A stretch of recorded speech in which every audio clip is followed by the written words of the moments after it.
Assalamualaikum warahmatullahi wabarakatuh. Perkenalkan, kami dari kelompok 2 pada mata kuliah Bahasa Indonesia S1 Ilmu Komputer. Kali ini kami akan menjelaskan materi tentang penulisan kata pada gabungan kata-kata sandang si dan sang, pemakaian tanda baca titik dan koma, serta pembentukan istilah. Anggota kelompok 2 yaitu sebagai berikut, ada Christophora Diana Yuliawati pada kelas B, Cindy kelas B, Daud Maranatha Putra kelas B, Diah Adi Sriatna kelas A, Florencia Riahta Tarigan kelas A, Malvira Turaimadine kelas B, Melinda Sari kelas A, Ummu Kalthum kelas A, dan Fadela Nikita Ayumi kelas B. Berikut ini materinya akan kami jelaskan sebagai berikut. Bagian 1, Pedoman Umum Ejaan Bahasa Indonesia.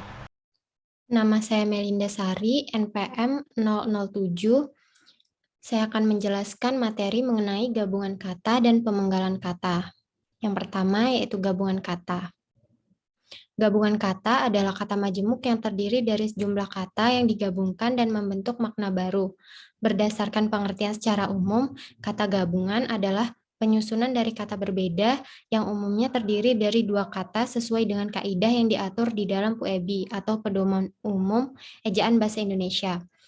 Ada 3 unsur penting dari kata gabungan menurut Kemendikbud, yaitu yang pertama, gabungan kata dapat membentuk kata adalah kata gabungan tersebut terdiri atas gabungan antara kata bentuk terikat dengan kata dasar. Yang kedua, ada gabungan kata yang membentuk kata majemuk adalah gabungan antara kata dasar dengan kata dasar yang membentuk makna baru. Yang ketiga adalah gabungan yang membentuk frasa, yaitu gabungan dua atau lebih kata yang memiliki sifat tidak predikatif. Jenis kata gabungan. Yang pertama, kata gabung distribusi dibagi menjadi dua, yaitu gabungan kata eksosentris. Gabungan kata eksosentris adalah bentuk kata gabungan yang tidak memiliki inti frasa yang biasanya dicirikan dengan pemakaian kata depan atau preposisi. Nah, yang kedua, gabungan kata endosentris. Gabungan kata endosentris memiliki kata gabungan yang disebut frasa endosentris dan dibedakan menjadi 3, yaitu yang pertama ada gabungan kata koordinatif, terdiri dari unsur-unsur setara yang diantara unsur-unsur tersebut dapat disisipi kata dan serta atau. Yang kedua ada gabungan kata atributif, yaitu terdiri dari unsur-unsur tidak setara yang dalam hal ini bisa disisipi kata yang, tentang, atau untuk. Kemudian ada gabungan kata aposisi yang terdiri dari unsur atributif yang berupa keterangan tambahan. Selanjutnya yang kedua ada kata gabung kategori, dibagi menjadi beberapa kata gabungan. Yang pertama kata gabungan nominal, yaitu kata berinduk satu yang induknya berupa kata benda atau nomina dan modifikatornya berupa nomina, verba, atau adjektiva yang disebut frasa nomina. Contohnya lantai rumah, kamar tidur, tembok tinggi.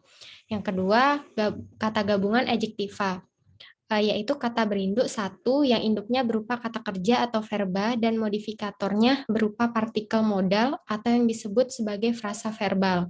Contohnya sangat kuat, terlalu keras. Kemudian ada kata gabungan adverbial, yaitu kata berinduk satu yang induknya berupa keterangan adverbia dan modifikatornya berupa adverbial lain atau partikel yang disebut frasa adverbial. Contohnya dengan senang, kurang lebih. Selanjutnya ada kata gabungan preposisional.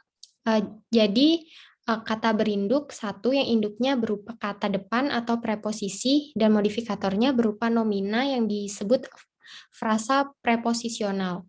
Contohnya ke kantor, ke gunung, di sini, di lemari. Yang terakhir, kata gabungan verbal, yaitu kata berinduk satu yang induknya berupa kata kerja atau verba, dan modifikatornya berupa partikel modal yang disebut frasa verbal. Contohnya, sudah datang, telah pergi. Nah, berikut tata cara penulisan kata gabungan. Yang pertama, gabungan kata yang terdiri dari kata majemuk atau istilah khusus harus dipisah. Hanya digunakan untuk penulisan kata gabungan yang berupa kata majemuk atau istilah khusus saja. Yang kedua, gabungan kata yang berpotensi menimbulkan salah persepsi wajib ditulis dengan tanda penghubung. Penulisan gabungan kata ini wajib ditulis menggunakan tanda penghubung. Yang ketiga, gabungan kata ditulis terpisah meskipun diberi sebuah imbuhan pada awal dan akhir kata. Untuk gabungan kata yang memiliki imbuhan, biasanya penulisannya yang benar adalah dengan memisahkan kedua kata tersebut. Yang keempat, gabungan kata ditulis secara serangkai jika imbuhan yang dibubuhkan adalah awalan sekaligus akhiran atau konfiks. Kata gabungan ini harus ditulis serangkaian karena memiliki imbuhan di depan dan di belakang kata, atau di awal dan di akhir kata. Yang kelima, gabungan kata yang sudah padu mesti ditulis secara serangkai. Jika gabungan kata terbentuk oleh kata dasar dan kata bentuk terikat, misalnya adi, multi, anti, dan lain sebagainya. Selanjutnya, yang kedua, pemenggalan kata. Jadi pemenggalan kata merupakan pemisahan huruf atau kelompok huruf dari kata. Jadi sebelum melakukan pemenggalan kata, yang harus dipahami terlebih dahulu adalah membedakan huruf vokal dengan huruf konsonan. Jadi huruf vokal terdiri dari A, I, U, E, O. Sedangkan huruf konsonan adalah huruf selain huruf vokal. Nah, jadi pemenggalan kata yang pertama itu pemenggalan kata yang mengandung sebuah huruf konsonan dilakukan sebelum huruf konsonan tersebut. Yang kedua, pemenggalan kata yang mengandung huruf-huruf vokal yang berurutan di tengahnya dilakukan di antara kedua huruf vokal tersebut. Kemudian yang ketiga, itu suku kata yang mengandung gugus vokal AU, AI, OI, AE, EI, dan EU, serta UI, baik dalam kata-kata Indonesia maupun dalam kata-kata serapan, diperlakukan sebagai satu suku. Keempat, pemenggalan kata yang mengandung dua huruf konsonan berurutan yang tidak mewakili satu fenom dilakukan di antara kedua huruf konsonan itu. Yang kelima, pemenggalan kata yang di tengahnya terdapat gabungan huruf konsonan yang mewakili fenom tunggal atau digraf dilakukan dengan tetap mempertahankan kesatuan digraf itu.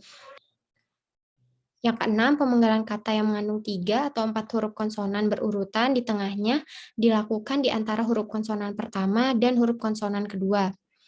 Kemudian yang ketujuh, pemenggalan kata yang mengandung bentuk trans dilakukan sebagai berikut. Nah, jika trans diikuti bentuk bebas, maka pemenggalan dilakukan memisahkan trans sebagai bentuk utuh. Kemudian jika trans diikuti bentuk terikat, pemenggalan seluruh kata dilakukan dengan mengikuti pola pemenggalan kata dasar. Kedelapan, pemenggalan kata yang mengandung X dilakukan seperti di bawah ini. Jika huruf unsur X ada dalam kata yang mempunyai bentuk sepadan dengan kata yang mengandung unsur in dan im, pemenggalan dilakukan di antara unsur X dan unsur berikutnya. Bentuk lain yang mengandung unsur X itu dipenggal sebagai kata utuh. Yang kesembilan, pemenggalan kata yang terdiri atas lebih dari satu unsur dan salah satu unsur itu dapat bergabung dengan unsur lain, pemenggalan dilakukan di antara unsur-unsurnya. Yang ke-10, pemenggalan unsur asing yang berakhiran isme dilakukan sebagai berikut. Nah, yang didahului satu vokal dipenggal setelah huruf vokal. Contohnya, egoisme, egoisme. Jika yang didahului konsonan, maka yang dipenggal sebelum huruf konsonan. Contohnya, absolutisme, absolutisme. Materi selanjutnya yang akan dibahas yaitu mengenai kata depan. Sebelumnya, perkenalkan nama saya Mukasum, NPM 008. Kata depan atau yang biasa juga disebut preposisi adalah kata-kata yang biasanya menjadi penghubung antara predikat dengan objek atau keterangan dan lazimnya berada di depan sebuah kata benda. Nah, kata depan ini terbagi menjadi 3 jenis, antara lain yaitu yang pertama ada kata dasar, yang kedua ada preposisi gabungan, dan yang ketiga ada kata berafiks. Kemudian ada fungsi kata depan. Kata depan berdasarkan fungsinya digolongkan menjadi yang pertama ada kata depan yang berfungsi untuk menyatakan tempat berada. Contohnya yaitu kata di, pada, dalam, atas, dan antara. Kemudian kata depan yang berfungsi untuk menyatakan arah asal. Contohnya yaitu kata dari. Kemudian ada kata depan yang berfungsi untuk menyatakan arah tujuan. Contohnya yaitu ke, kepada, akan, dan terhadap. Kemudian, untuk menyatakan pelaku, contohnya yaitu kata depan oleh. Untuk menyatakan alat, contohnya yaitu dengan dan berkat. Untuk menyatakan perbandingan, contohnya yaitu kata depan daripada. Kemudian, kata depan yang berfungsi untuk menyatakan hal atau masalah, contohnya yaitu tentang dan mengenai. Kemudian, untuk menyatakan akibat, contohnya yaitu hingga dan sampai. Dan yang terakhir, kata depan yang berfungsi untuk menyatakan tujuan, contohnya yaitu untuk, buat, guna, dan bagi. Selanjutnya ada kaidah penulisan kata depan. Adapun aturan penggunaan kata depan yaitu seperti berikut. Yang pertama ada kata depan di. Kata depan di digunakan untuk menyatakan tempat berada. Penulisannya di depan kata benda yang menyatakan tempat. Contoh kalimatnya yaitu, kami sedang berlibur di Pulau Dewata. Nah, Pulau Dewata ini adalah tempat berada. Kemudian ada kata depan pada. Kata depan pada digunakan untuk menyatakan tempat. Namun bukan nama tempat yang sebenarnya. Contoh kalimatnya yaitu ada Ibu bekerja pada Dinas Kesehatan Kota. Nah, Dinas Kesehatan Kota ini bukanlah nama tempat yang sebenarnya. Yang selanjutnya yaitu kata depan ke. Kata depan ke digunakan untuk menyatakan tempat tujuan. Contoh kalimatnya yaitu Ani pergi ke sekolah, sehingga di sini tempat tujuannya adalah sekolah. Kemudian ada kata depan kepada. Kata depan kepada digunakan dengan aturan yang pertama, untuk menyatakan tempat yang dituju digunakan di depan objek dalam kalimat yang predikatnya mengandung pengertian tertuju terhadap sesuatu atau seseorang. Contoh kalimatnya yaitu, persoalan itu telah diserahkan kepada polisi. Nah, di sini tertuju terhadap polisi. Kemudian yang kedua, untuk menyatakan arah yang dituju. Contohnya yaitu, saya selalu ingat kepada adiknya. Kemudian ada kata depan dari. Kata depan dari digunakan dengan aturan yang pertama untuk menyatakan asal tempat. Contohnya yaitu paman baru datang dari desa. Yang kedua untuk menyatakan asal bahan. Contohnya yaitu piala itu terbuat dari emas. Yang ketiga untuk menyatakan asal waktu atau sejak. Contohnya yaitu dari kemarin Ira belum makan. Kemudian untuk menyatakan asal hal atau keadaan. Contoh kalimatnya yaitu Arman berhasil lolos dari maut. Nah, yang terakhir untuk menyatakan asal pelaku. Contohnya yaitu, baju ini oleh-oleh dari Yogyakarta. Partikel. Partikel adalah kata-kata yang tidak bermakna jika berdiri sendiri. Partikel berfungsi membentuk kalimat tanya, kalimat perintah, dan pernyataan atau deklaratif. Ciri-ciri dari partikel yaitu mempunyai makna gramatikal dan tidak memiliki makna leksikal, kemudian seringkali bentuknya tidak berubah, dan maknanya akan jelas jika didampingi oleh kalimat lain.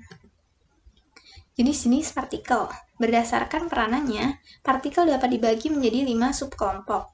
Yang pertama ada preposisi, contohnya yaitu di, ke, dari. Kemudian yang kedua ada konjungsi, contohnya yaitu dan, atau, serta. Kemudian yang ketiga ada artikula atau kata sandang, contohnya yaitu si, sang, dan para. Yang keempat ada interjeksi atau kata seru, contohnya yaitu wah, bah, dan lain-lain. Dan yang terakhir ada partikel penegas, contohnya kah, lah, dan pun. Kaidah penulisan partikel. Partikel lah, kah, dan tah ditulis serangkai dengan kata yang mendahuluinya. Contoh kalimatnya yaitu yang pertama ada bacalah buku itu baik-baik. Kemudian ada partikel pun. Partikel pun ditulis terpisah dari kata yang mendahuluinya bila penggunaan partikel tidak dimaksudkan sebagai unsur pembentuk kata hubung. Contohnya, apapun permasalahan yang muncul, dia dapat mengatasinya dengan bijaksana. Nah, di sini apa bukanlah kata hubung, sehingga penulisannya dipisah. Selanjutnya, Partikel pun ditulis serangkai dengan kata yang mendahuluinya bila kata itu adalah kata hubung dalam sebuah kalimat. Contohnya yaitu, meskipun sibuk, dia dapat menyelesaikan tugas tepat pada waktunya. Nah, di sini meskipun adalah termasuk kata hubung, sehingga penulisannya digabung. Kemudian ada partikel per, yang berarti demi, tiap, atau mulai. Penulisannya ditulis terpisah dari kata yang mengikutinya. Contoh kalimatnya yaitu, mereka masuk ke dalam ruang rapat 1/1. Karyawan itu mendapat kenaikan gaji per 1 Januari. Saya, Dia Disyatna, NPM 009, akan melanjutkan poin E, singkatan dan akronim. Singkatan, menurut Kamus Besar Bahasa Indonesia atau KBBI 2008, singkatan adalah hasil menyingkat atau memendekkan yang berupa huruf atau gabungan huruf. Dengan demikian, semua kependekan atau frase itu dapat digolongkan ke dalam singkatan. Nah, menurut Pusat dan Pengembangan Bahasa, singkatan adalah bentuk yang dipendekkan yang terdiri atas satu huruf atau lebih. Jadi dapat disimpulkan singkatan adalah bentuk huruf yang dipendekkan atau disingkat. Singkatan nama orang, gelar, sapaan, jabatan, atau pangkat diikuti dengan tanda titik pada setiap unsur singkatan itu. Contohnya ada di sini A.H. Nasution, Abdul Haris Nasution, H. Hamid, Suman HS atau Suman Hasibuan, dan masih banyak lagi. Lalu ada beberapa bentuk singkatan. Singkatan yang terdiri atas huruf awal setiap kata nama lembaga pemerintah dan ketatanegaraan, lembaga pendidikan, badan atau organisasi, serta nama dokumen resmi ditulis dengan huruf kapital tanpa tanda titik. Lalu singkatan yang terdiri atas huruf awal setiap kata yang bukan nama diri ditulis dengan huruf kapital tanpa tanda titik. Lalu singkatan yang terdiri atas 3 huruf atau lebih diikuti dengan tanda titik. Seperti contohnya di sini ada HLM titik atau halaman, DLL titik, dan lain-lain, dan di sini masih banyak lagi contohnya. Lalu ada singkatan yang terdiri atas 2 huruf yang lazim dipakai dalam surat menyurat masing-masing diikuti oleh tanda titik. Ini seperti A titik N atau atas nama, D titik A dengan alamat. Lalu selanjutnya ada lambang kimia, singkatan satuan ukuran, takaran, timbangan, dan mata uang tidak diikuti tanda titik. Misalnya ada CU atau kuprum, CM cm, ada L liter, KG kilogram, RP rupiah, masih banyak lagi. Lalu akronim, menurut Kamus Besar Bahasa Indonesia atau KBBI 2008, akronim ialah kependekan yang berupa gabungan huruf atau suku kata atau bagian lain yang ditulis dan dilafalkan sebagai kata yang wajar, atau misalnya Majen singkatan dari Mayor Jenderal. Nah, menurut Pedoman Umum Ejaan Bahasa Indonesia atau PUEBI yang disempurnakan, akronim adalah singkatan yang berupa gabungan huruf awal, gabungan suku kata, ataupun gabungan huruf dan suku kata dari deret kata yang diperlakukan sebagai kata. Nah, akronim nama diri yang terdiri atas huruf awal setiap kata ditulis dengan huruf kapital tanpa tanda titik. Misalnya, BIG, Badan Informasi Geospasial, ada BIN, Badan Intelijen Negara, ada LIPI, Lembaga Ilmu Pengetahuan Indonesia, ada LAN, Lembaga Administrasi Negara, ada PASI, Persatuan Atletik Seluruh Indonesia. Lalu akronim nama diri yang berupa gabungan suku kata atau gabungan huruf dan suku kata dari deret kata ditulis dengan huruf awal kapital, seperti Bulog, Badan Urusan Logistik, dan di sini masih ada beberapa contoh lagi yang sudah tertera di sini ya. Akronim bukan nama diri yang berupa gabungan huruf awal dan suku kata atau gabungan suku kata ditulis dengan huruf kecil, seperti IPTEK, Ilmu Pengetahuan dan Teknologi, Pemilu, Pemilihan Umum, Puskesmas, Pusat Kesehatan Masyarakat, dan masih ada beberapa contoh lagi yang bisa dilihat di sini. Yang ke F, angka dan bilangan. Nah, angka Arab atau angka Romawi lazim dipakai sebagai lambang bilangan atau nomor. Nah, angka Arab itu seperti 0, 1, 2, 3, 4, 5, 6, 7, 8, 9. Dan untuk angka Romawi itu seperti ini, Romawi 1, 2, 3, dan seterusnya hingga Romawi yang ke 1 juta ya. M atau 1 juta di sini Romawinya.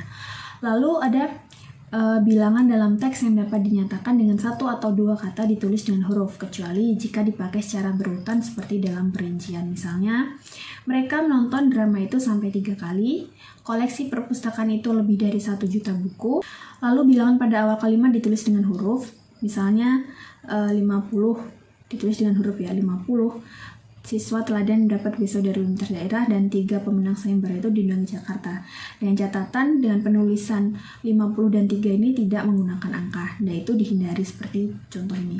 apabila bilangan pada awal kalimat tidak dapat dinyatakan dengan satu atau dua kata, susunan kalimatnya diubah. Nah, misalnya, panitia mengundang 250 orang peserta, di lemari itu tersimpan 25 naskah kuno. Nah, penulisan yang dihindari yaitu 250 orang peserta diundang panitia, 25 naskah kuno tersimpan di lemari itu. Nah, di sini maksudnya angkanya ini diletakkan pada awal kalimat, itu tidak disarankan. Angka yang menunjukkan bilangan besar dapat ditulis sebagian dengan huruf supaya lebih mudah dibaca. Contohnya, dia mendapatkan bantuan 250 juta rupiah untuk mengembangkan usahanya, dan ada di beberapa contoh yang bisa dilihat di sini ya. Dan ada angka yang dipakai untuk menomori alamat seperti jalan, rumah, apartemen, atau kamar. Seperti contohnya Jalan Tanah Abang nomor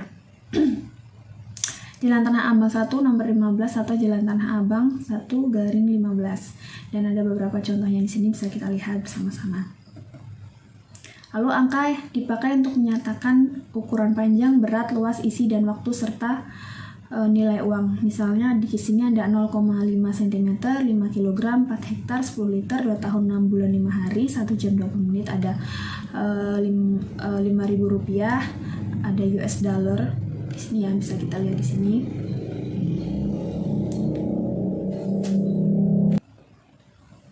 Angka dipakai untuk menomori bagian karangan atau ayat kitab suci di sini.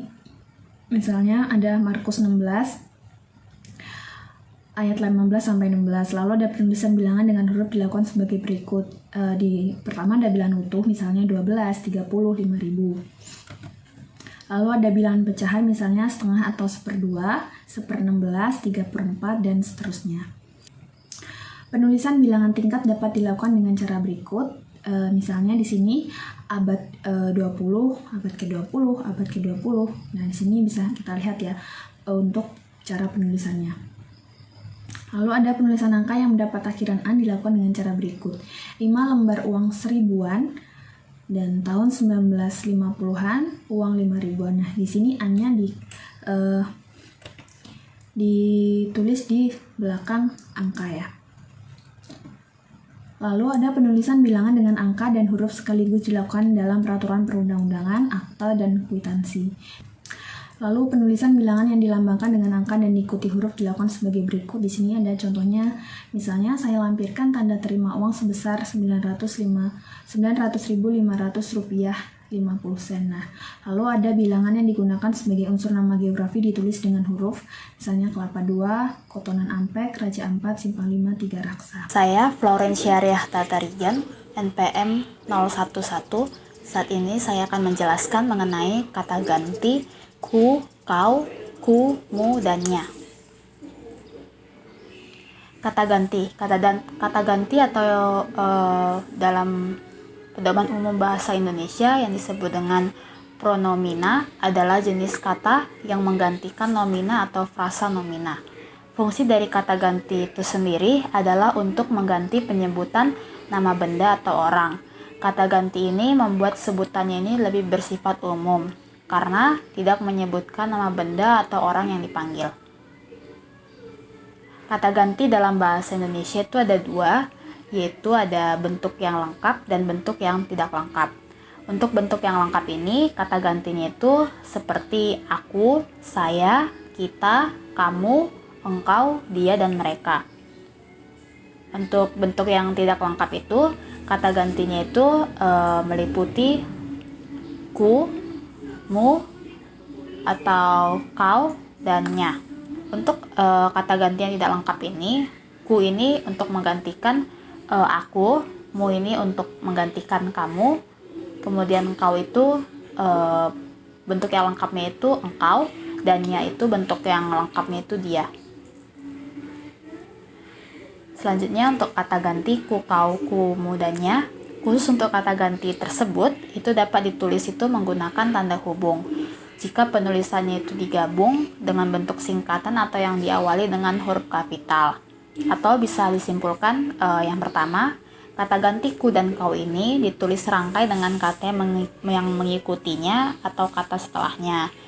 Kata ganti ku, mu, dan nya ini juga ditulis serangkai dengan kata yang mendahuluinya atau kata sebelumnya. Karena kan sebelumnya di sini ada katanya dulu, baru nanti diakhiri dengan katanya mu dan ku.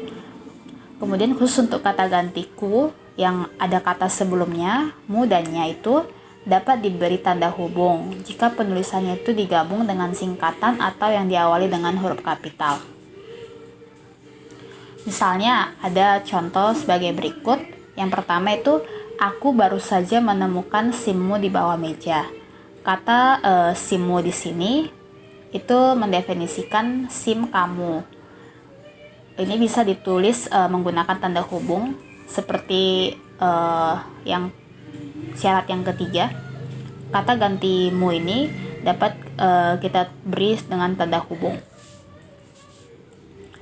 Kemudian kamu boleh pinjam bukuku tetapi 2 hari saja ya. Bukuku di sini penulisannya digabung sesuai dengan syarat yang sebelumnya. Contoh yang ketiga itu, laptop ini sudah kujual kemarin. Kata kujual ini digabung.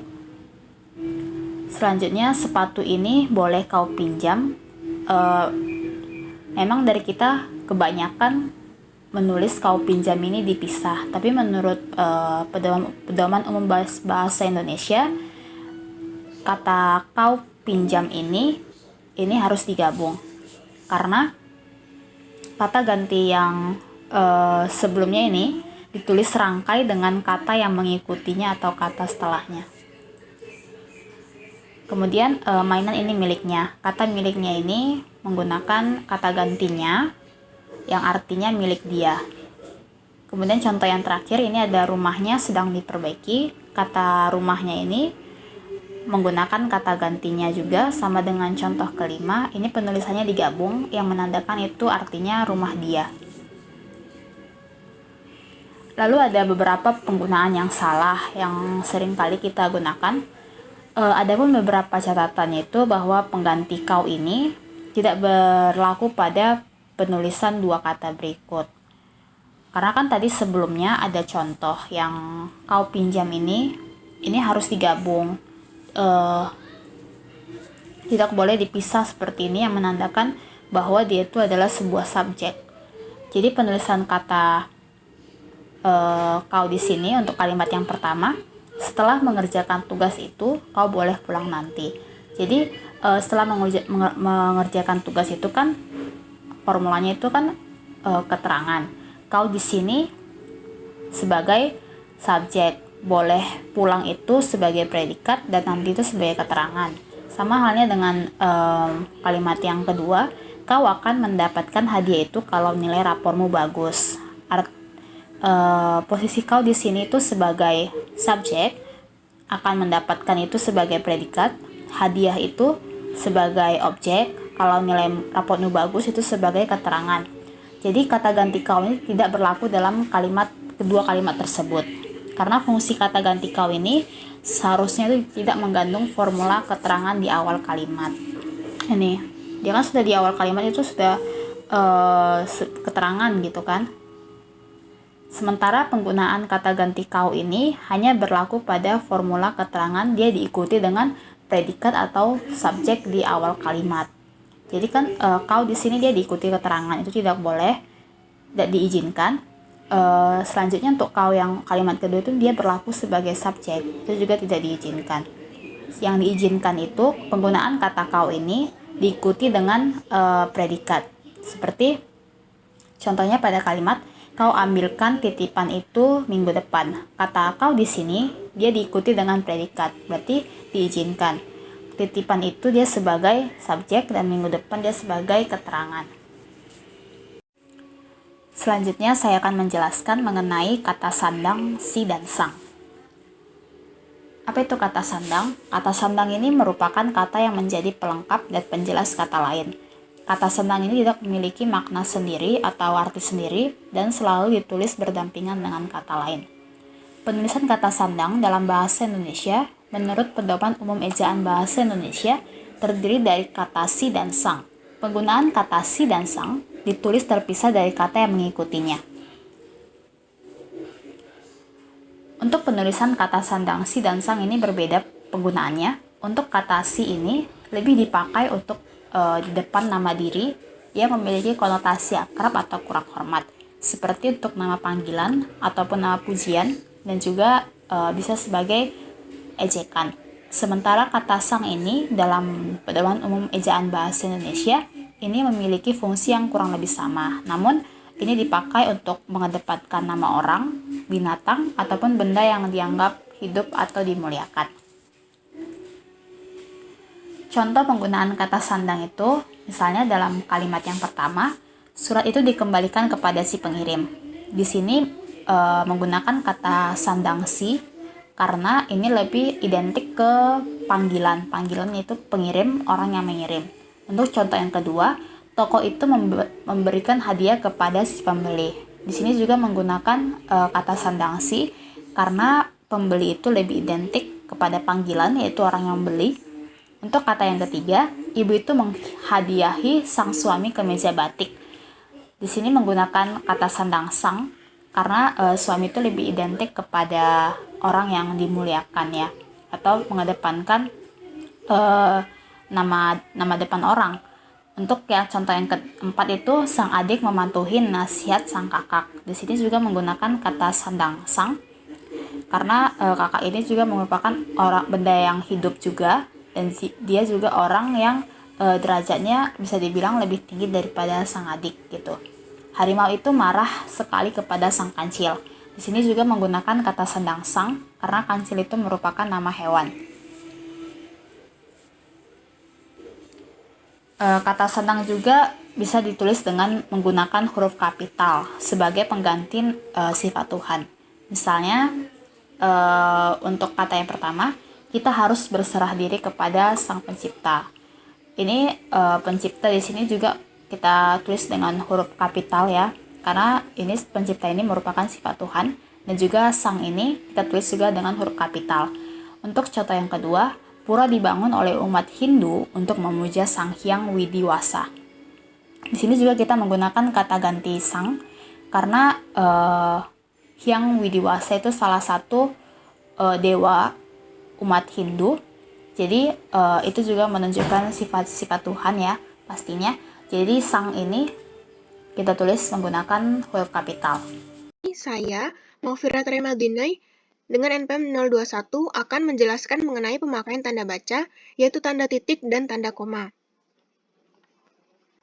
Yang pertama adalah tanda titik. Titik adalah noktah pada huruf, tanda baca, dan sebagainya. Sedangkan noktah adalah titik kecil atau bintik yang biasanya berwarna hitam atau gelap yang lainnya. Pemakaian tanda titik ada 5, yaitu kalimat pernyataan, pada angka atau huruf dalam suatu bagan, ikhtisar atau daftar, kemudian pada angka, jam, menit, dan detik, ada pada daftar pustaka, dan yang terakhir ada pada bilangan ribuan atau kelipatannya. Yang pertama adalah tanda titik dipakai pada akhir kalimat pernyataan. Di sini contohnya ada mereka duduk di sana, kemudian tanda titik, kemudian ada lagi dia akan datang pada pertemuan itu, titik. Kemudian yang kedua ada tanda titik dipakai di belakang angka atau huruf dalam suatu bagan, ikhtisar atau daftar. Kemudian di sini ada catatan yang mana tanda titik tidak dipakai. Yang pertama, tanda titik tidak dipakai pada angka atau huruf yang sudah bertanda kurung dalam suatu perincian. Angka 1 di sini ataupun huruf A, B, C di sini sudah ada pada dalam tanda kurung, sehingga tidak lagi memerlukan tanda titik seperti yang ada di sini. Kemudian ada catatan yang kedua, tanda titik tidak dipakai pada akhir penomoran digital yang lebih dari satu angka. Contohnya ada pada di sini.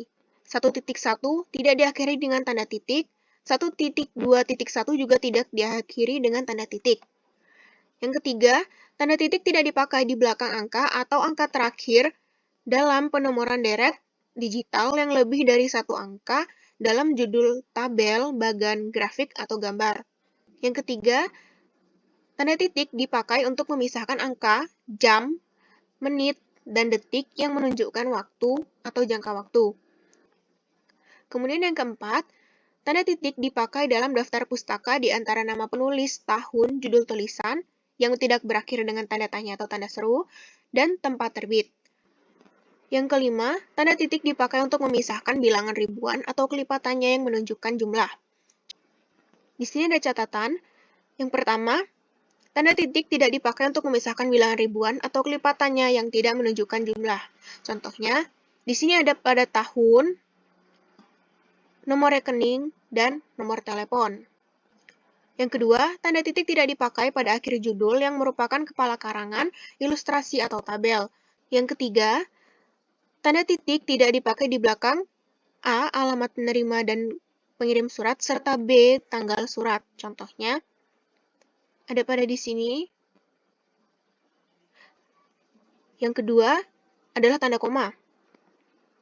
Koma adalah tanda baca yang dipakai untuk memisahkan unsur dalam suatu perincian, memisahkan nama orang dari gelar akademik yang mengiringnya, memisahkan anak kalimat yang mendahului induk kalimat, mengapit keterangan tambahan atau keterangan aposisi dalam kalimat, dan sebagainya. Pemakaiannya ada 13, yaitu untuk perincian atau pembilangan, kata penghubung, anak kalimat yang mendahului induk kalimatnya, penghubung antar kalimat, kata seru, petikan langsung dari bagian lain dalam kalimat, antara nama dan alamat, bagian-bagian alamat, tempat dan tanggal, serta nama tempat dan wilayah atau negeri. Kemudian digunakan juga untuk nama yang dibalik susunannya dalam daftar pustaka, catatan kaki atau catatan akhir, nama orang dan singkatan gelar akademis, angka desimal atau di antara rupiah dan sen, keterangan tambahan atau keterangan aposisi, dan yang terakhir adalah keterangan yang terdapat pada awal kalimat. Yang pertama ada tanda koma dipakai di antara unsur-unsur dalam suatu pemerincian atau pembilangan. Contohnya di sini adalah untuk memisahkan antara unsur-unsur pemerincian, yaitu telepon seluler, komputer, dan internet. Yang kedua, tanda koma dipakai sebelum kata penghubung, seperti tetapi, melainkan, dan sedangkan, dalam kalimat majemuk yang setara. Di sini contohnya adalah, saya ingin membeli kamera baru yang diiklankan di televisi, tetapi uang saya belum cukup. Yang ketiga, tanda koma dipakai untuk memisahkan anak kalimat yang mendahului induk kalimatnya. Contohnya di sini adalah, karena menurut ramalan cuaca hari ini akan hujan, dia membawa 2 payung untuknya dan untukku. Yang keempat, tanda koma dipakai di belakang kata atau ungkapan penghubung antar kalimat. Seperti oleh karena itu, jadi, dengan demikian, sehubungan dengan itu, dan meskipun demikian. Kemudian yang kelima, tanda koma dipakai sebelum dan atau sesudah kata seru, seperti oh, ya, wah, aduh, atau hai, dan kata yang dipakai sebagai sapaan, seperti bu, dik, atau nak. Yang keenam, tanda koma dipakai untuk memisahkan petikan langsung dari bagian lain dalam kalimat. Contohnya, kata teman saya, kita harus berjuang dalam hidup ini. Di sini ada catatan, penggunaan ini tidak dipakai yang berupa kalimat tanya, kalimat perintah, atau kalimat seru dari bagian lain yang mengikutinya. Contohnya, gimana dia? Maka di sini tidak ada tanda koma, berbeda dengan yang seperti di sini. Yang ketujuh, tanda koma dipakai di antara nama dan alamat, bagian-bagian alamat, tempat dan tanggal, serta nama tempat dan wilayah atau negeri yang ditulis berurutan. Yang kedelapan, tanda koma dipakai untuk memisahkan bagian nama yang dibalik susunannya dalam daftar pustaka. Di sini ada Mulyono, Anton, Wahyu, Angga, dan yang terakhir ada Mochizuki, Jun.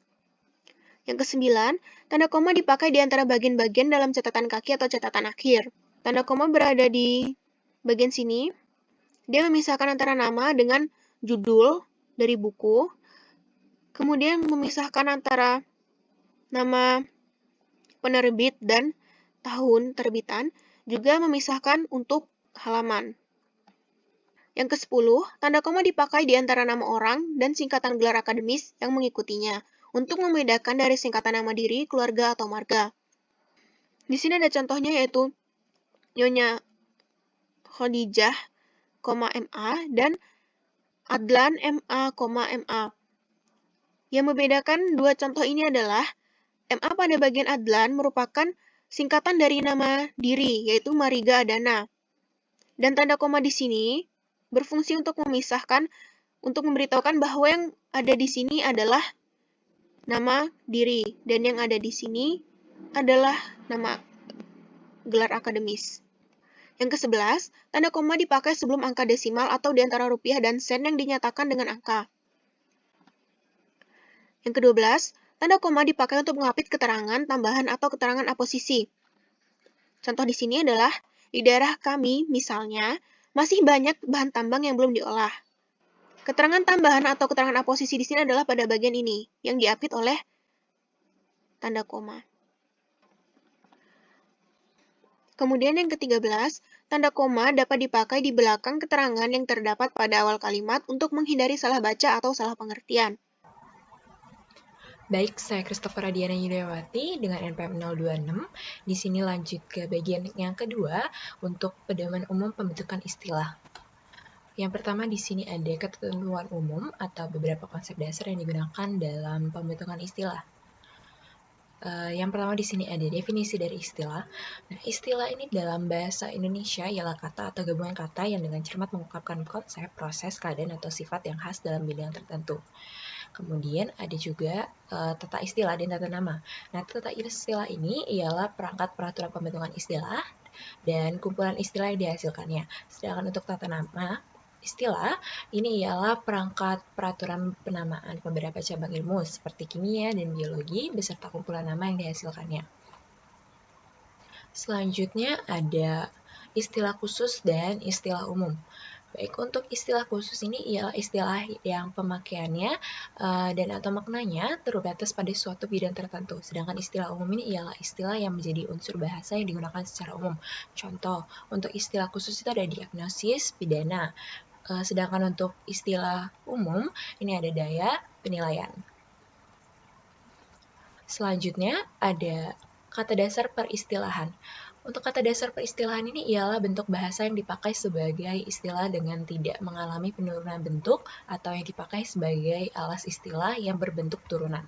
Contohnya, dari kata dasar import, bentuk turunannya pengimport, dari kata dasar ion, bentuk turunannya pengionan, dari kata dasar kasasi, bentuk turunannya dikasasi, dan seterusnya. Selanjutnya ada imbuhan peristilahan. Untuk imbuhan peristilahan ini ialah bentuk yang ditambahkan pada bentuk dasar sehingga menghasilkan bentuk turunan yang dipakai sebagai istilah. Untuk imbuhan berupa awalan, akhiran, dan sisipan atau gabungannya. Misalnya di sini yang pertama ada imbuhan pen ditambah kata cacah itu menjadi pencacah. Selanjutnya ada kata berimbuhan peristilahan. Nah, kata berimbuhan peristilahan ini ialah istilah atau berbentuk turunan ya, yang terdiri atas kata dasar dan imbuhan. Misalnya ada di sini, yaitu bersistem, pendakwaan, pepolimeran, bersinar X. Kata ulang peristilahan. Nah, untuk kata ulang peristilahan ini ialah istilah yang berupa ulangan kata dasar seutuhnya atau sebagiannya, dengan atau tanpa pengimbuhan dan perubahan bunyi. Misalnya, di sini dari kata dasar jari itu menjadi jejari, kemudian dari kata dasar kuning itu menjadi kekuning-kuningan. Untuk gabungan kata peristilahan ini ialah istilah yang terbentuk dari beberapa kata. Misalnya, contoh di sini ada angkatan bersenjata, komisaris utama, pusat listrik tenaga air, daya angkat, dan persegi panjang. Nah, untuk perangkat kata peristilahan ialah kumpulan istilah yang dijabarkan dari bentuk yang sama, baik dengan proses penambahan, pengurangan, maupun dengan proses penurunan kata. Misalnya yang pertama itu ada sort, dari kata bahasa Inggris, kemudian di bahasa Indonesianya itu diakhiri dengan kata erap. Terus untuk yang kedua, misalnya dari kata bahasa Inggrisnya absorb, itu bahasa Indonesianya serap, dan seterusnya. Saya Fadela Nikita Ayumi, 054. Di sini saya akan menjelaskan proses pembentukan istilah. Yang pertama, konsep ilmu pengetahuan dan peristilahannya. Konsep ilmiah yang sudah dihasilkan ilmuwan dan pandit Indonesia dengan sendirinya mempunyai istilah yang mapan. Akan tetapi, sebagian besar konsep ilmu pengetahuan modern yang dipelajari, digunakan, dan dikembangkan oleh pelaku ilmu pengetahuan dan teknologi di Indonesia datang dari luar negeri dan sudah dilambangkan dengan istilah bahasa asing. Bahan baku bahasa Indonesia. Bahan istilah bahasa Indonesia diambil dari berbagai sumber, terutama 3 golongan bahasa penting, yakni bahasa Indonesia, termasuk unsur serapannya, dan bahasa Melayu, bahasa Nusantara yang serumpun, termasuk bahasa Jawa kuno, dan bahasa asing seperti bahasa Inggris dan bahasa Arab. Pemantapan istilah Nusantara. Istilah yang menggunakan konsep hasil galian ilmuwan dan pandit Indonesia seperti Bhinneka Tunggal Ika, Batik, Banjar, Sawer, Gunungan, dan Pamor telah lama diterima secara luas sehingga dapat dimantapkan dan hasilnya dikodifikasi. Pemadanan istilah. Pemadanan istilah asing ke dalam bahasa Indonesia dan jika perlu ke salah satu bahasa serumpun dilakukan lewat penerjemahan, penyerapan, atau penggabungan penerjemahan dan penyerapan. Penerjemahan langsung. Istilah bahasa Indonesia dapat dibentuk lewat penerjemahan berdasarkan kesesuaian makna, tetapi bentuknya tidak sepadan. Misalnya, supermarket, artinya pasar swalayan. Merger, artinya gabungan usaha. Penerjemahan dapat dilakukan berdasarkan kesesuaian bentuk dan makna. Misalnya, bounded zone, kawasan berikat, dan skyscraper, pencakar langit. Penerjemahan istilah asing memiliki beberapa keuntungan. Selain memperkaya kosakata Indonesia dengan sinonim, istilah terjemahan juga meningkatkan daya ungkap bahasa Indonesia. Jika timbul kesulitan dalam penyerapan istilah asing yang bercorak Anglo-Saxon karena perbedaan antara lafal dan ejaannya, penerjemahan merupakan jalan keluar terbaik. Dalam pembentukan istilah lewat penerjemahan perlu diperhatikan pedoman berikut. Kelas kata istilah asing dalam penerjemahan sedapat-dapatnya dipertahankan pada istilah terjemahannya. Dalam penerjemahan istilah asing dengan bentuk plural, pemarkah kejamakannya ditanggalkan pada istilah Indonesia. Penerjemahan dengan perekaan. Ada kalanya upaya pemadanan istilah asing perlu dilakukan untuk menciptakan istilah baru. Istilah factoring misalnya, sulit diterjemahkan atau diserap secara utuh. Penyerapan istilah. Penyerapan istilah asing untuk menjadi istilah Indonesia dilakukan berdasarkan hal-hal berikut.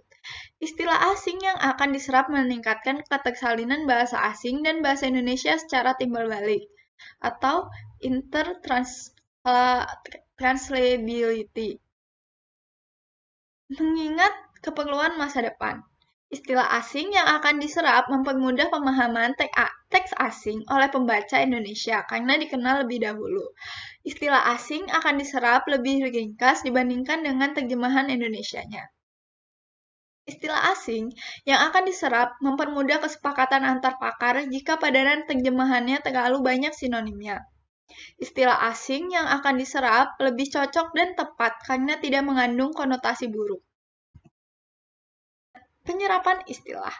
Proses penyerapan istilah asing dengan mengutamakan bentuk visualnya dilakukan dengan cara berikut. Penyerapan dengan penyesuaian ejaan dan lafal. Penyerapan dengan penyesuaian ejaan tanpa penyesuaian lafal. Penyerapan istilah. Penyerapan tanpa penyesuaian ejaan, tetapi dengan penyesuaian lafal, misalnya bias, nasal, radio, atau radio detecting and ranging, menjadi radar. Penyerapan tanpa penyesuaian ejaan dan lafal. Penyerapan istilah asing tanpa menyesuaikan ejaan dan lafal dilakukan jika ejaan dan lafal istilah asing itu tidak berubah dalam banyak bahasa modern. Istilah itu dicetak dengan huruf miring.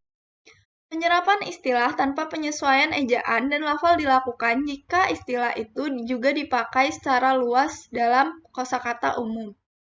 Istilah itu tidak ditulis dengan huruf miring. Penyerapan afiks dan bentuk terikat istilah asing. Penyesuaian ejaan prefiks dan bentuk terikat. Prefiks asing yang bersumber pada bahasa Indo-Eropa dapat dipertimbangkan pemakaiannya di dalam peristilahan bahasa Indonesia setelah disesuaikan ejaannya. Contoh prefiks asing itu antara lain ialah sebagai berikut. Penyesuaian ejaan sufiks. Sufiks asing dalam bahasa Indonesia diserap sebagai bagian kata berafiks yang utuh. Kata seperti standarisasi, implementasi, dan objektif diserap secara utuh di samping kata standar, implement, dan objek. Gabungan penerjemahan dan penyerapan. Istilah bahasa Indonesia dapat dibentuk dengan menerjemahkan dan menyerap istilah asing sekaligus. Misalnya bone morpheme atau morfem terikat, clay colloid, colloid lempung, subdivision menjadi subbagian. Mereka ciptaan istilah. Kegiatan ilmuwan, budayawan, dan seniman yang bergerak di baris terdepan ilmu teknologi dan seni dapat mencetuskan konsep yang belum ada selama ini. Istilah baru untuk mengungkapkan konsep itu dapat direka cipta sesuai dengan lingkungan dan corak bidang kegiatannya. Pembakuan dan kodifikasi istilah. Istilah yang diseleksi lewat pemantapan penerjemahan, penyerapan, dan pereka ciptaan dibakukan lewat kodifikasi yang mengusahakan keteraturan bentuk seturut kaidah dan adat pemakaian bahasa. Kodifikasi itu tercapai dengan tersusunnya sistem ejaan, buku tata bahasa, dan kamus yang merekam dan menetapkan bentuk bakunya. Berikut ini bagan prosedur pembakuan istilah.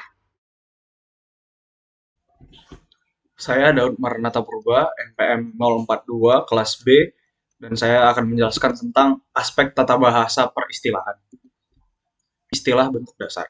Istilah bentuk dasar dipilih antara kelas kata utama seperti nomina, verba, adjektiva, dan numeralia. Istilah bentuk brafiks. Istilah bentuk brafiks disusun dari bentuk dasar dengan penambahan prefiks, infiks, sufiks, dan konfiks seturut kaidah pembentukan kata bahasa Indonesia.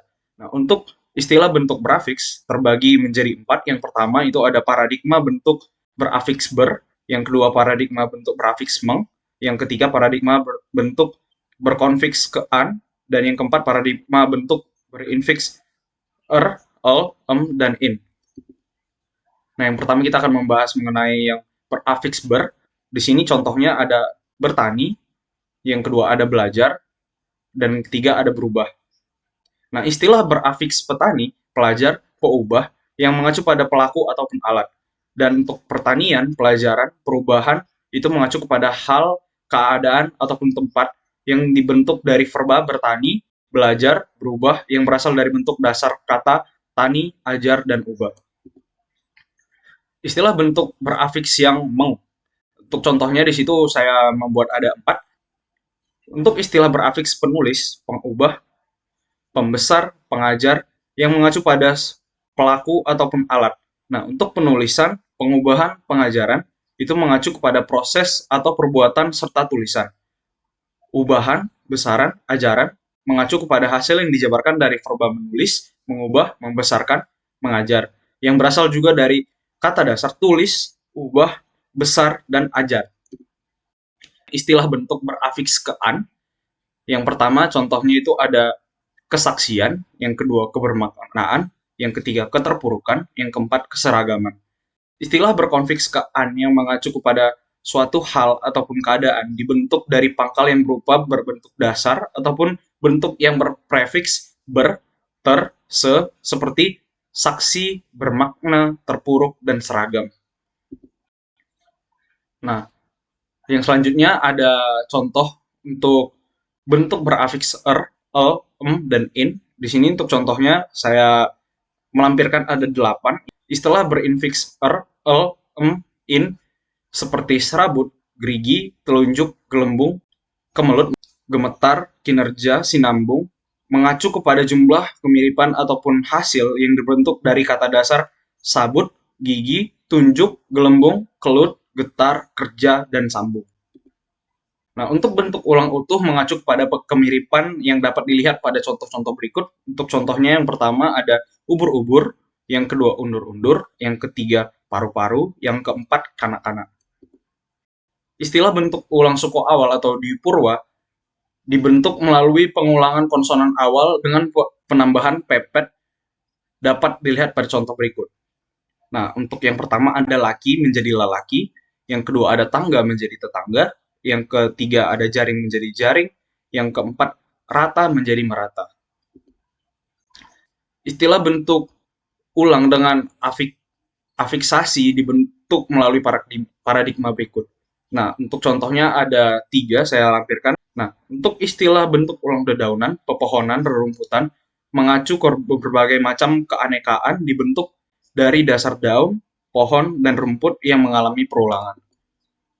Nah, istilah bentuk ulang salin suara dibentuk melalui pengulangan dengan perubahan bunyi. Nah, misalnya yang pertama ada sayur menjadi sayur mayur, yang berikutnya ada beras menjadi beras petas, yang ketiga ada serta menjadi serta merta, dan yang terakhir ada warna menjadi warna-warni. Dari segi makna, perulangan dengan cara ini mengandung makna bermacam-macam. Nah, yang selanjutnya istilah bentuk majemuk. Istilah bentuk majemuk atau kompositum merupakan hasil penggabungan 2 bentuk atau lebih yang menjadi satu leksikal yang baru. Nah, untuk istilah bentuk majemuk terbagi menjadi 3. Yang pertama ada gabungan bentuk bebas, yang kedua gabungan bentuk dengan bentuk terikat, yang ketiga ada gabungan bentuk terikat. Nah, mungkin kita akan membahas satu persatu. Istilah gabungan bentuk dasar. Istilah majemuk gabungan bentuk dasar merupakan penggabungan 2 bentuk dasar atau lebih. Yang selanjutnya, istilah bentuk dasar dan bentuk berafiks. Istilah majemuk dengan gabungan ini merupakan penggabungan bentuk berafiks dan bentuk berafiks ataupun sebaliknya. Istilah bentuk berafiks dan juga dengan bentuk berafiks. Istilah majemuk dengan gabungan ini merupakan penggabungan bentuk berafiks dengan bentuk berafiks. Istilah gabungan bentuk bebas dengan bentuk terikat. Istilah majemuk bentuk gabungan ini merupakan penggabungan 2 bentuk atau lebih yang salah satu unsurnya tidak dapat berdiri sendiri.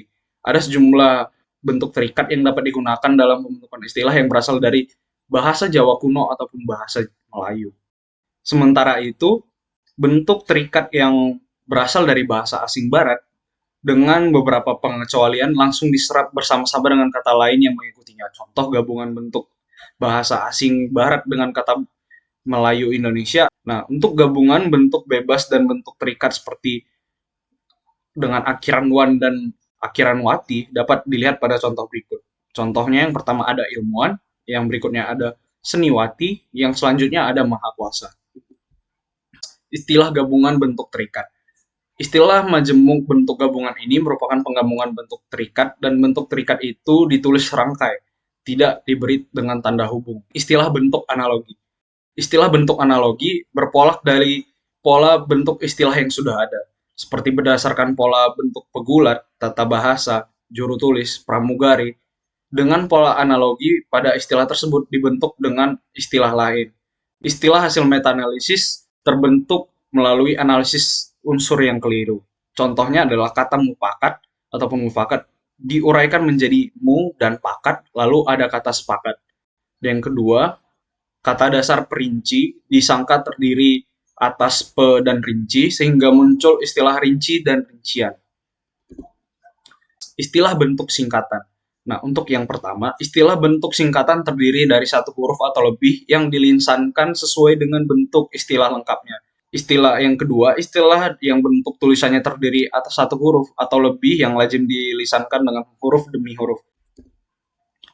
Nah, untuk yang ketiga, kita membahas istilah yang sebagian unsurnya itu ditanggalkan, contoh ekspres. Nah, itu contohnya kita masukkan ke dalam kereta api ekspres. Nah, untuk kawat menjadi surat kawat, harian, surat kabar harian. Istilah bentuk akronim ialah pemendekan bentuk majemuk yang berupa gabungan huruf awal suku kata, gabungan suku kata, ataupun gabungan huruf awal dan suku kata dari deret kata yang diperlakukan sebagai kata. Lambang huruf ialah 1 huruf atau lebih yang melambangkan konsep dasar ilmiah seperti kuantitas dan nama unsur. Lambang huruf tidak diikuti dengan tanda titik. Gambar lambang ialah gambar atau tanda lain yang melambangkan konsep ilmiah menurut konveksi bidang ilmu yang bersangkutan. Satuan Dasar Sistem Internasional atau Sistemi Internasional de Unites yang diperjanjikan secara internasional dinyatakan dengan huruf lambang. Lambang satuan yang didasarkan pada nama orang dinyatakan dengan huruf kapital. Bentuk lengkap suatu satuan ini ditulis dengan huruf kecil untuk membedakannya dengan nama pribadi orang, kelipatan dan fraksi satuan dasar. Untuk menyatakan kelipatan dan fraksi satuan dasar atau turunan digunakan nama dan lambang bentuk terikat. Sistem bilangan besar di atas 1 juta dianjurkan dengan tulisan seperti berikut. Nah, sistem yang tersebut antara lain juga digunakan pada Amerika Serikat, Rusia, dan Prancis. Di samping itu masih ada sistem bilangan besar yang berlaku di Inggris, Jerman, dan Belanda seperti yang ada di bawah ini. Nah, yang selanjutnya kita membahas tentang tanda desimal. Dalam sistem satuan internasional menentukan bahwa tanda desimal boleh dinyatakan dengan koma ataupun titik. Saat ini di dalam beberapa negeri, termasuk Indonesia dan Belanda, masih menggunakan tanda koma desimal. Nah, untuk bilangan desimal tidak dimulai dengan tanda desimal, tetapi selalu dimulai dengan angka. Nah, jika perlu, bilangan desimal dalam daftar atau seranai dapat dikecualikan dari peraturan yang sudah saya sebutkan sebelumnya. Nah, yang selanjutnya, bilangan yang hanya dapat berupa angka yang dituliskan dalam tabel atau daftar dibagi menjadi kelompok-kelompok 3 angka yang dipisahkan oleh spasi tanpa pengurangan tanda desimal. Catatan yang penting, dengan mengikat kemungkinan bahwa tanda desimal dapat dinyatakan dengan tanda koma atau titik, penulis karangan hendaknya memberikan catatan atau cara mana yang ingin diikuti. Perkenalkan, nama saya Cindy dengan NPM 3 digit terakhir 002. Berikut ini adalah materi yang ke-D, yaitu aspek semantik peristilahan. Pemberian makna baru.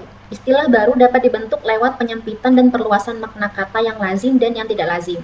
Artinya, kata itu dikurangi atau ditambah jangkauan maknanya, sehingga penerapannya menjadi lebih sempit atau lebih luas.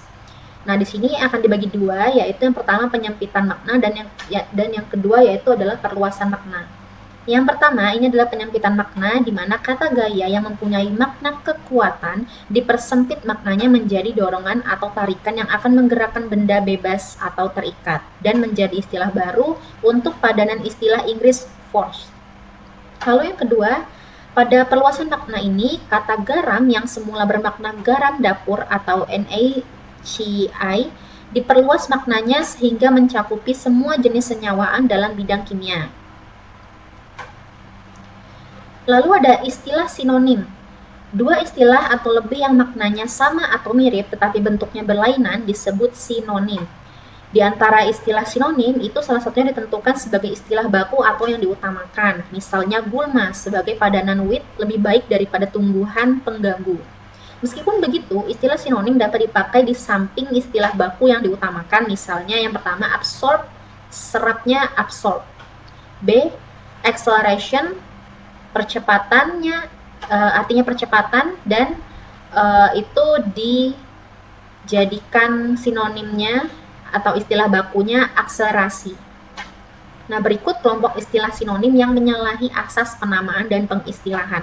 Misalnya, zat lemas dihindarkan karena ada nitrogen. Sinonim asing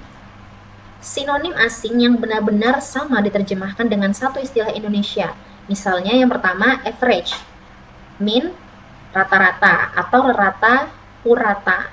Lalu yang kedua ada grounding, earthing, pengetanahan.